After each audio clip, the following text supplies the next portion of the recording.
It's 96.3 WHUR. Nina Brown. Yes, I know. She's one of your favorites. Nina She's Brown. the most beautiful. You always talk about her. Nina Brown. You low-key have a crush on this woman. Low-key have a crush. That's my pretend boo. I know. I've been listening to this for 16 years. You fantasize and talk about this woman and how much you love her. Lisa Raye.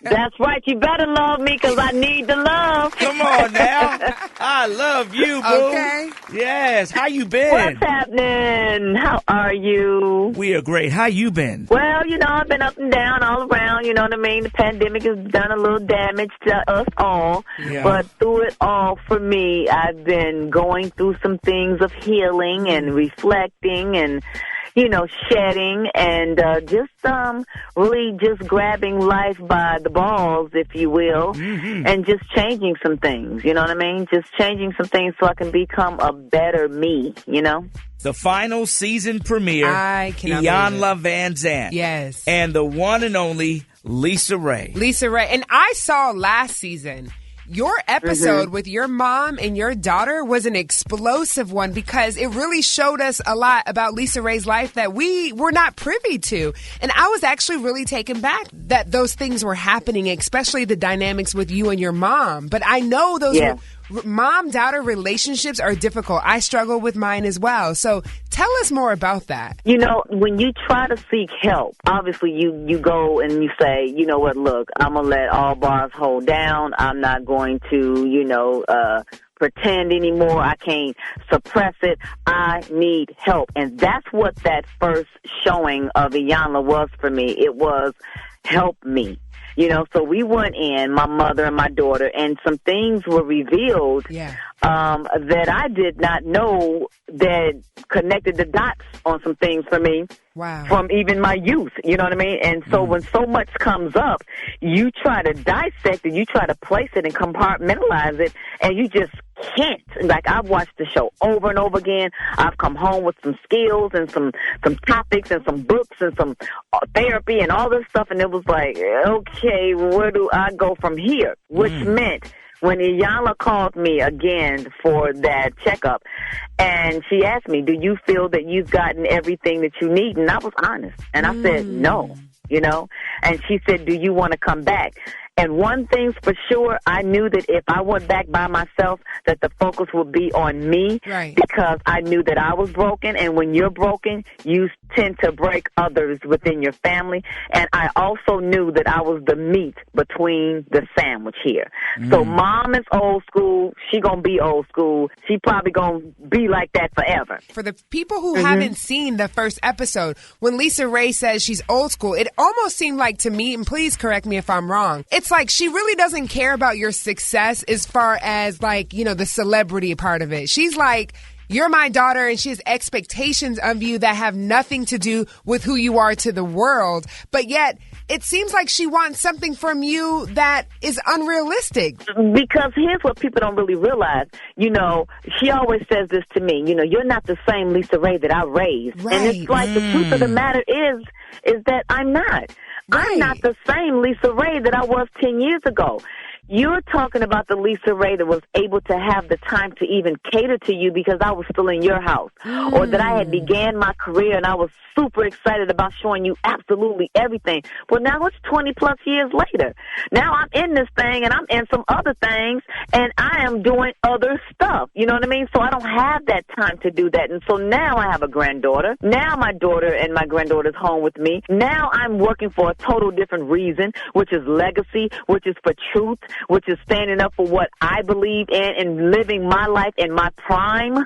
You know what I mean? Yeah. And she is like, wait a minute, what about me? And I'm going, yeah, sure, come along, but I can't stand still. Yeah. You shouldn't want me to stand still because you got to respect also that this is my house and I'm enjoying the fruits of my labor, and I've shared that with you and everybody. But if you don't like the way that I'm doing that, you have an option. And that option is to go to your house and do things the way that you want to. But I was so afraid because my mother is old school and she's all I have right now. You know, so you don't want to buck up against your mom. You don't want to be disrespectful. So you tend to just kind of bow your head and be like, okay, then she's only here for a little while. She's only here for a couple of weeks. But when that pandemic hit and she was here for a year, 2 years, it every was like, single day. I need help. You know what I mean? We're speaking with the one and only Lisa Raye. It was the final season premiere of Iyanla Fix My Life, and Lisa Raye was on there. And we got to talk about this thing with your daughter. And we always talk about like the celebrity relationships with their child. And I know in the episode that aired last season, there was some conversation about like maybe her not living up to her potential and being lazy in some situations. What do you say, though, to those celebrity children who were raised in the industry who feel like they didn't get enough of their parents' time because they were busy creating a career, and that's where they're lacking as an adult? Well, here's the thing. I used to have conversation with her because as a single parent, for me, I tried to bring her along with everything I did, you know.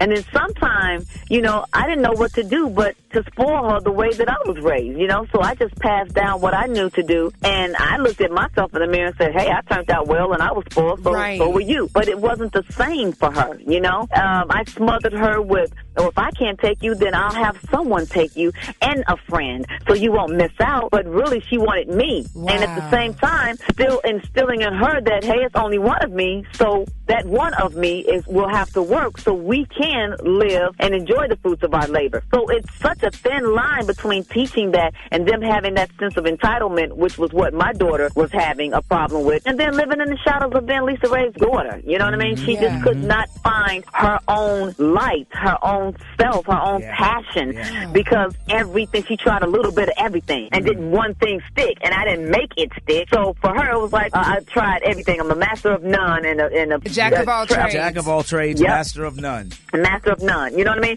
And I was too. And I was also a late bloom as well. And there I am thinking, you'll be okay, because I was. Do you have any regrets with how you raised your daughter? Would you do anything differently? I don't like to live with, to say that I have regret. I raised her the way I did. You know what I mean? And I raised her the best that I could and what I knew how to do. But one thing's for sure, I got to stand in my own truth for me, because I have to live for me first. I got to live for me first. My daughter's 31. My mom is 77. They have their life ahead of them for however much more my mom has, and forever how much more my daughter will have. You know what I mean? We are speaking with the one and only Lisa Raye. Of course, this past Saturday, she was on Iyanla Fix My Life, the final season premiere. And Lisa Raye, I want to ask you, you talk about this like Iyanla simply tore you down. She tore me down to build me up. Wow. I know a lot of people don't like her process and a lot of people don't trust it, but I really prayed when I was going inside and said, Lord, you know why I'm here.